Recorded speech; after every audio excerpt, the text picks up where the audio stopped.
Hi, welcome to the Industry Astrology Full Moon Forecast for August 8th and 9th, 2025. The moon is waxing, getting brighter, stronger, almost full now. How are you feeling? August 9th at 12:54 a.m. Pacific time, the moon will reach the end of the Purnima Tithi and then begin to wane again. Feeling overwhelmed perhaps, or exhausted, or maybe there's just a lot to do. This is a full moon that is standing on a precipice of so much potential, but also of a lot of different conflicting energies. Perhaps you feel like you're getting pulled in two different directions at once. This is a strong full moon. Definitely, this is not a normal full moon that we're having right now. And there's a lot of alignments in the planets that are happening in the days just following this full moon that are very rare. So I'm still in Thailand just for a few more days. See out there the beautiful islands. The full moon is in the area of the sky called Shravana Nakshatra, star of learning, listening. It's symbolized by the ear of God, and it is a very auspicious nakshatra, a very auspicious full moon. It's called the Shravana Purnima because it brings in the possibility for witnessing consciousness, for awareness, for listening, for receiving messages from guidance as well. So it's a time, this full moon, that our ability to hear guidance from outside and as well as inside is more acute. It's also a full moon to celebrate Lord Shiva, the great liberator, the destroyer of illusion. It's also the Gayatri Jayanti, a time to honor the Vedas, the wisdom of the goddess Gayatri, and also the Rakhi Bandha, when sisters tie threads around the wrists of their brothers as a symbol of protection and connection. So it's an auspicious full moon, but it's filled with some very challenging alignments, actually. There's some very rare alignments, including also the outer planets of Uranus and Pluto and Neptune, all lining up perfectly in this configuration of opportunity, maybe influences of destiny, of past karma, but also there's some tension there. The most notable of these planetary configurations is the opposition of Saturn and Mars.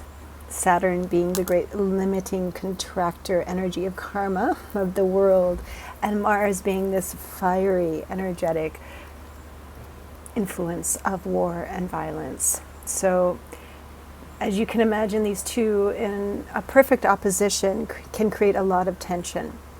We call this in Vedic astrology Yama Yoga. Yama is the Lord of Death, and it is associated, Mars and Saturn, when they come together, with disease and death and war. So this is a time to be praying for peace. Keeping things very simple might be a good thing to do around the days of this full moon and just following it as well. Although Yama Yoga is peaking around the 9th, 10th, and 11th, it is going to continue until the 13th of September. Saturn is also in a close alignment with the outer planet Neptune, and all of this is happening in Pisces. Neptune, Pisces, this is water. So the influence of Saturn and this Mars energy focused on the water element is important right now. Literally, we've seen since this began, and this has been going on since March, the oceans, tsunamis, of floods, of problems with water become more apparent. And also, the water element has to do with emotions. And depending on how it lines up in your birth chart, it can have different kinds of emotional influences on you. So particularly people with a lot of influence on Pisces, like if your moon is in Pisces or your ascendant, you may be feeling a lot of pressure right now and uncertainty. Also, just a few days after this full moon, Jupiter, the expansive energy of Jupiter, and Venus, the goddess of love, are also aligning in the exact conjunction called Graha Yuddha. Same day, August 11th, that the Graha Yuddha happens between Jupiter and Venus, Mercury is also stationing. That means he's not going forward or back. So yes, there's this turnaround. Maybe there's a decision that needs to be made, but you're really faced with two conflicting ideals or beliefs. A crossroads, perhaps, or a competition for your attention. So just lay low around these days. I think keeping it as simple as possible from this full moon onward for about at least a week is a good idea. There's something that can come up, maybe surprises, challenges along the way in this full moon, but there's also this opportunity for really connecting with your inner knowing, your inner need, your inner wanting, your true dreams too. So despite the resistance within and the trouble and the conflict without, slow down and check in with your inner self, your inner voice. Okay, let's see what the tarot cards have to say about this upcoming full moon in Shravana Nakshatra.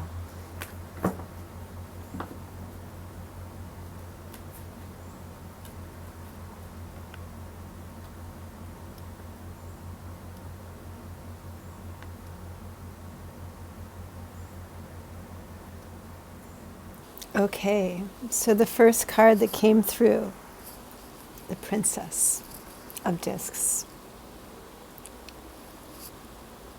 There's something, actually a blessing, that I didn't mention yet, and it reminded me, this card. The Friday before the full moon in August, we always celebrate the goddess Lakshmi, the goddess of abundance, the goddess of the earth. And it's said that on that full day, the day before, the Friday before the full moon, which this year is going to be falling on August 8th, is the day that you can ask for a boon. You can ask for something that you really desire, whatever that is, from Lakshmi. So there's a real gift actually coming with this full moon, despite all of the tension and the challenges that we see with the planets. The full moon itself is a huge gift, actually, because here we see the card of the moon, the priestess, next to the Princess of Discs. Wow. This feels like Gayatri. As I was saying, this full moon is celebrated as Gayatri's birthday, the goddess Gayatri, the goddess of the rising sun, also the goddess of wisdom, of the Vedas, of sacred knowledge. There is something about Shravana that is so much about listening, connecting through language, through words, through what's beyond the words, the power that transmits knowledge. And then the final card here, so auspicious, the card of Venus. 3 cards of the goddess here. Lakshmi, Gayatri, and then the Divine Mother herself. It's the Empress. There's a possibility within this full moon to connect with nourishment. Remember, Mercury is turning direct in Pushya, the star of nourishment. Connecting to the inner wisdom, listening for the messages of guidance, listening, praying for peace, praying for the nourishment and sustenance of all beings.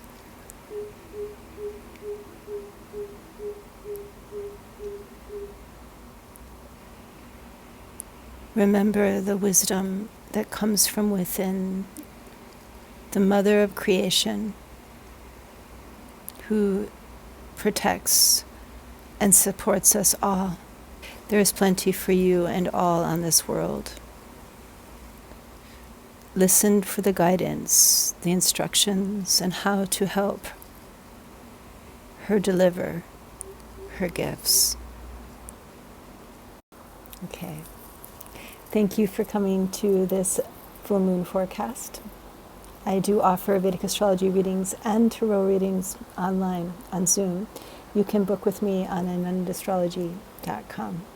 Be sure to subscribe to this YouTube channel. Check me out on Instagram and Facebook as well, where I post. I write a blog, and you can get on my newsletter. It's free.